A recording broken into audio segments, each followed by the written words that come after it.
I want to talk to you today about how one phone call can change a life. I'm actually going to talk about, two times where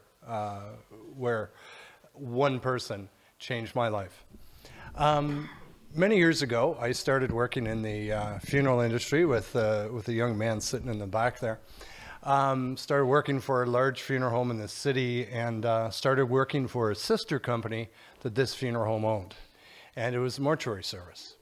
So you might want to know what a mortuary service is, or you probably don't. What we do is we'll go to places of death, nursing homes, hospitals, homes, and take your loved one into our care and bring them back to the funeral home. One other job we had was we worked really, really closely with the police, RCMP, Ottawa, and OPP.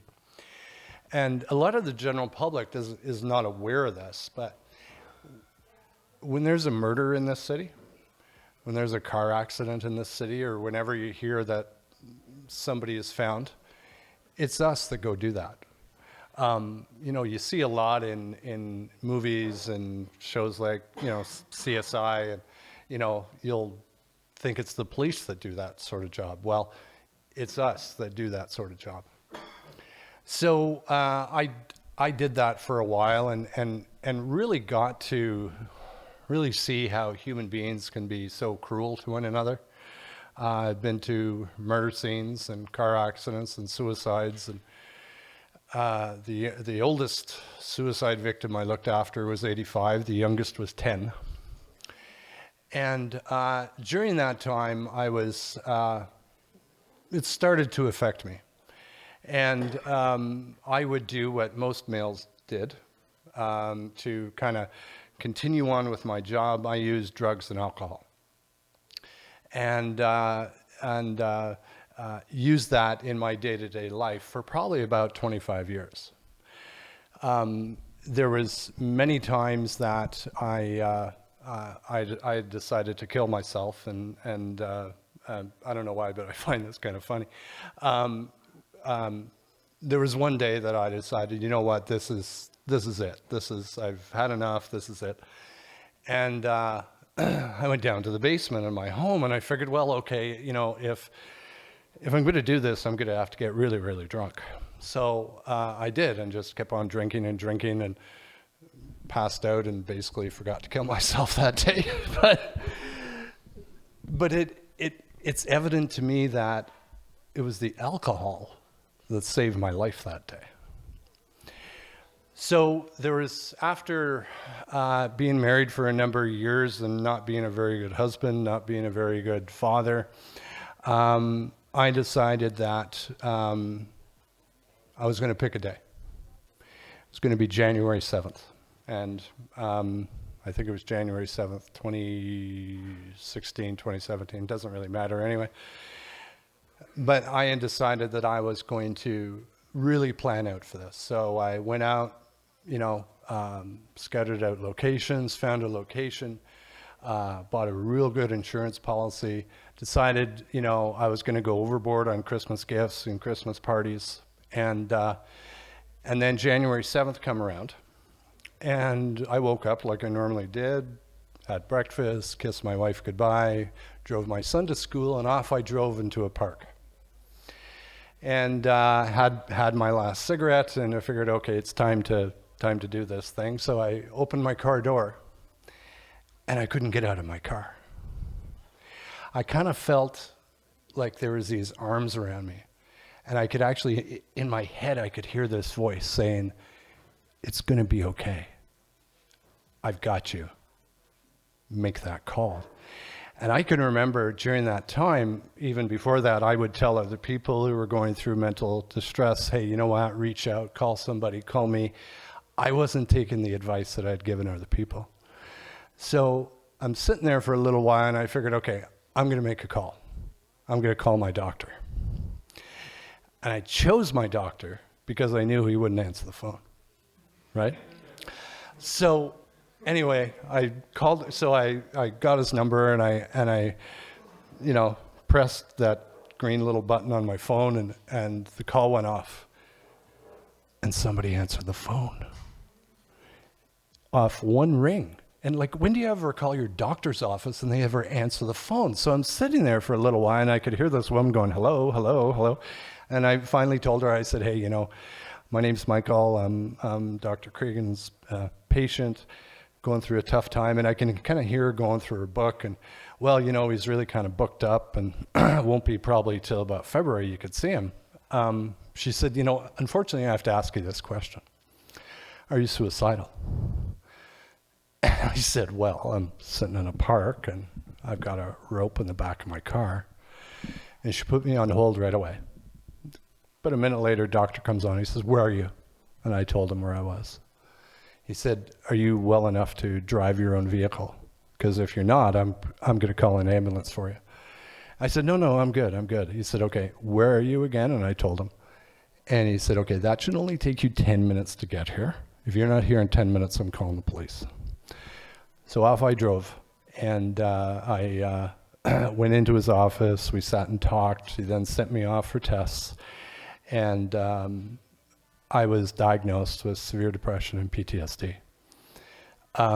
So I figured, okay, great. I have this diagnosis. I know kind of what's wrong with me. And it took me forever to get somebody to help me because, and this topic for another day, but funeral directors are not classified as first responders, so we don't get instant care, instant help. So from that tragedy, myself and a few other caring individuals started the very first funeral service peer support program in the world, actually. Because what we did was we got together and somebody said, well, how do we do this? And I said, well, you know, we'll just Google it, right? We'll just look at what other funeral professionals in Canada or the US are doing and we'll just follow their lead. Well, we discovered that we had to start this ourselves. So in a short period of time, and probably 6 years, this little peer support group that started in Ottawa is now international. We've gone across Canada, we're in the States, and we're also in Kenya. We now offer mental health services for funeral service staff starting out around the world, which is really, really exciting. So that's my professional life, and I'm going to tell you a quick little story about my personal life. When I was a child, I was sexually abused by a Catholic priest.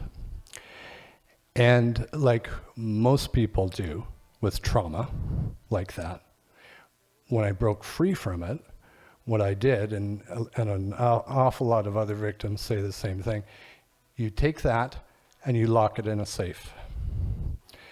And you put things in front of that safe like drugs and alcohol, which I did. So long story short, I'm going for therapy and I walked into the therapist's office one day and I was, excuse the language, but I was pissed off. She said, what's the problem? And I said nothing. And she said, no, tell me. I said, well, you know, did you read this article in the paper about this Catholic priest who has cost $5 million that the Catholic Church has had to dole out to victims? She says, yeah. I said, aren't you upset about that? And she said, well, are you upset about it? I said, well, yeah, I mean, that money could be going to so many other places. So, and she looked at me and she said, no, that's not why you're upset. So we were going back and forth with each other. And it was get to a point where I was getting mad at her. And she said, look, why don't you tell me why you're upset? And for the first time in my life, I looked at the ground and I said, I was sexually abused as a child. A little bit of silence. And she said, say that again. And I said it again. She said, who else have you told that story to? I said, no one. That started my recovery in my personal life. Right now, I don't feel like a victim. I feel like a survivor. I go around and I talk about what's it like to be a male sexual assault survivor, which is a whole lot different from women. You know, it's a real stigma out there. But I'm proud of who I am now. And I'm really proud of what I've done to not only improve my life, but to improve other lives. We're saving lives in this peer support network, and that just happened from one phone call. Each one of us, you're never too far gone. Your addictions are never that bad. You know, you can survive. You can live a normal life, or as close to normal as I get. You can survive being a sexual assault survivor. You can survive. You can have a great, meaningful life with a mental health issue.